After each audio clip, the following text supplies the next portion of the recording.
Welcome to the Accelerated Investor Podcast with Josh Cantwell. If you're looking to retire early with forever passive income,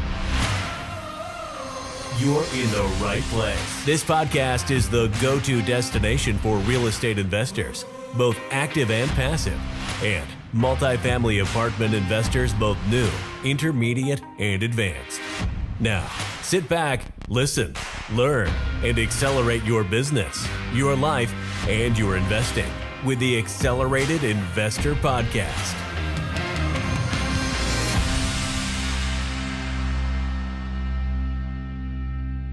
Hey there, welcome back to Accelerated Real Estate Investor with Josh Cantwell. I'm your host, and today I want to talk to you about buying a house.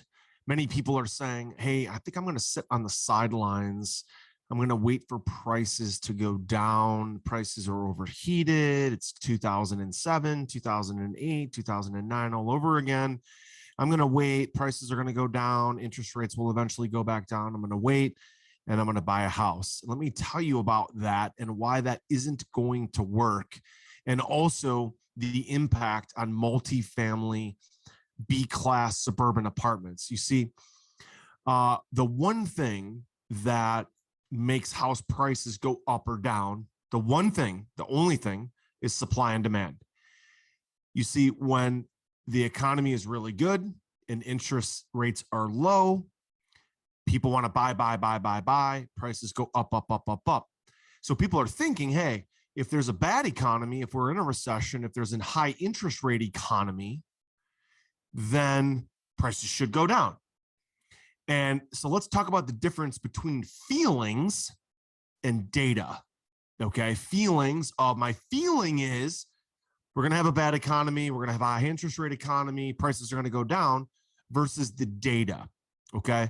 So let me give you some data from some different videos I've been watching, some different research that we've been doing from auction.com and from Marcus and Millichap and from CoStar, all these different places. So right now, there are 4 million more 35-year-olds, people in prime house buying age. There are 4 million more 35-year-olds than in 2007. Right now, there are 128 million households meaning people who are living together, could be husband and wife, could be partners, could be boyfriend, girlfriend, it could be single mom with kids.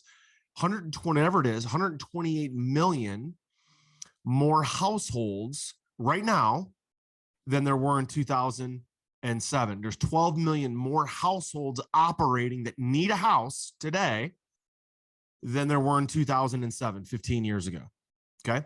Also in 2007, there were 2.1 million new housing starts, meaning there were contractors, there were builders that were building more homes.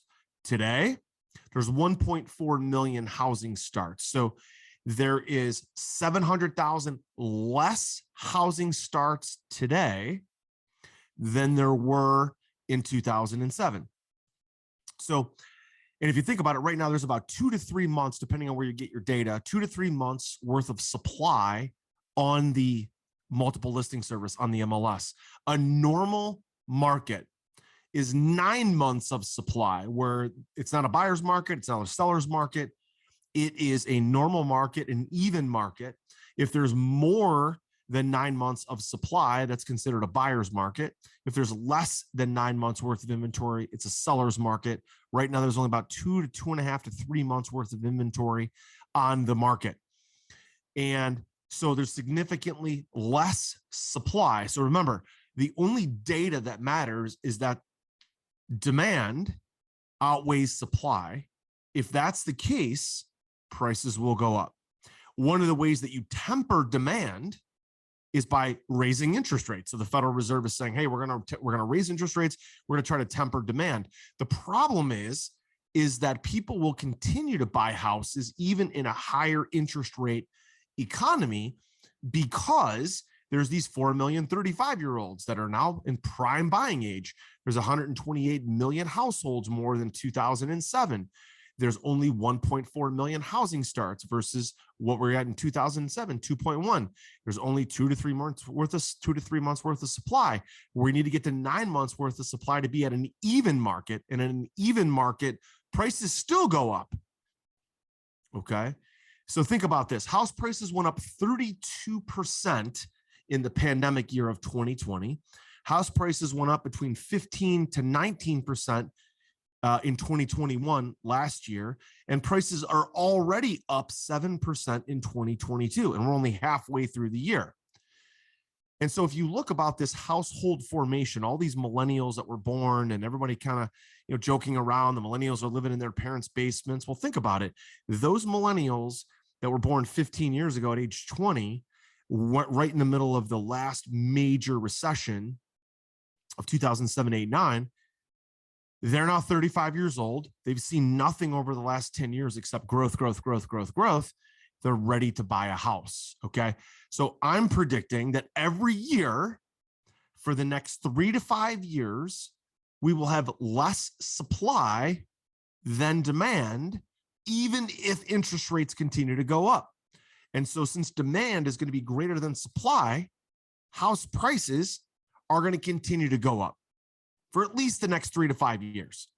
Okay.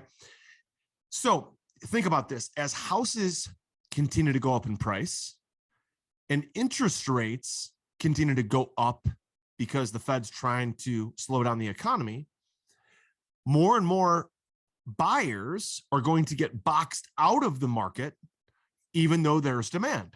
There's not enough supply. Prices are going up. Interest rates are going up. So no supply, higher prices, higher interest rates, meaning more and more people are going to want a home that can't afford one or can't get one. And that is going to create more demand for B-class suburban apartments than ever before. And if you're in a market like mine in the Midwest, where they're not really building a tremendous amount of suburban apartments, especially in the Cleveland area where I'm at, buying those workforce housing, B-class in the suburbs and improving it is better than building it. Are you ready to automate and explode your real estate investing? We're searching for extremely motivated individuals who are sick and tired of wasting time and want to finally see real results from their real estate investing business. We're searching for investors looking to get to the next level and become a bigger, better version of themselves while being a more successful real estate investing entrepreneur. Apply for mentoring and coaching at joshcantwellcoaching.com/podcast. That's joshcantwellcoaching.com/podcast.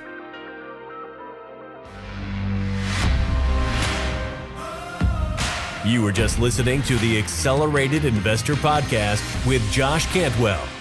If you enjoyed this episode and learned something new, help us build the AI community by leaving a review and 5-star rating on our iTunes podcast channel. Also, don't forget to subscribe so you never miss another episode.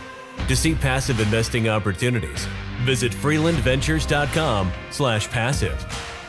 To start your journey toward the lifestyle you've always dreamed of with multifamily apartments, apply for one-on-one coaching with Josh at www.joshcantwellcoaching.com.